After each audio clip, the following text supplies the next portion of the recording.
For more on this, we're joined by Mark Humphrey-Jenner in Sydney. He's an Associate Professor of Finance at the University of New South Wales Business School. Mark, welcome. So, a sharp fall for oil prices. What's your reaction? Is the market prematurely celebrating a diplomatic breakthrough?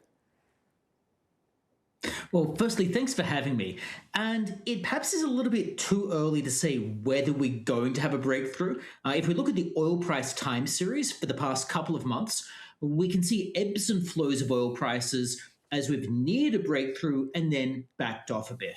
It does seem like there is progress. President Trump appears to be optimistic, but we've seen this story before.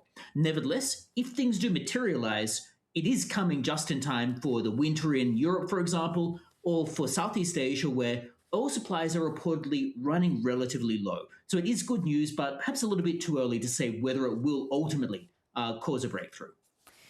And experts say that even if a deal is signed, it will take 3 to 6 months to restore the status quo for production and refineries. So walk us through that timeline. Why can't the global oil tap just be turned back on instantly? Yeah, that's absolutely right. And there's a couple of aspects to this. The primary one, of course, is simply that it takes time for shipments to get from place A to place B. They can't materialize instantaneously. And that does mean you get a flow-through effect. So you need to get the shipments, for example, from the Middle East, so coming out of Iran, as it might be the case, or just coming through the Strait of Hormuz. You need those to get through to refinery processes and then to be refined and then go to the next step. So you've got a whole lot of steps that need to take place. And that means that it's not just the shipping time, but it's also the refining time and then the shipping time after that. And each one of those, even if it's just really short, each one of those adds on a few days and it all piles up. You add on to this the fact that for all flows to persist, you need a baseline level of oil in the system below which you can't really go. Otherwise, for example, pressure starts to create an issue. And as a result, you need to keep some oil in reserve that can't immediately be tapped. And what this means is effectively it takes time for the oil supplies to build back up to a space where you've got enough usable supply for people to be able to access it.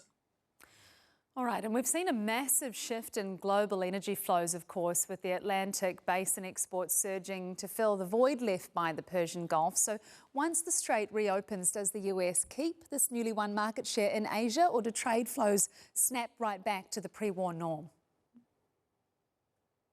That will be an interesting one to see what happens there. So the United States clearly has filled the gap. But not all oil is created equal, by which I mean some oil has significantly lower production costs than other oil.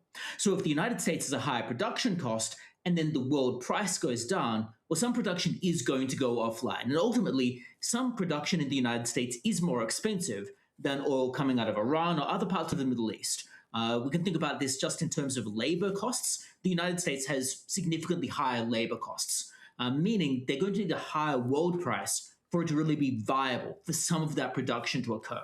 So I would expect some of the US market share to pare back. However, it probably won't decrease entirely back to the prior level, at least not immediately, in large part because some oil suppliers will be wanting to keep a toehold in markets even if they're not making a significant profit from it. That is, they'll want to maintain that option to increase supply in the future, now having obtained that option.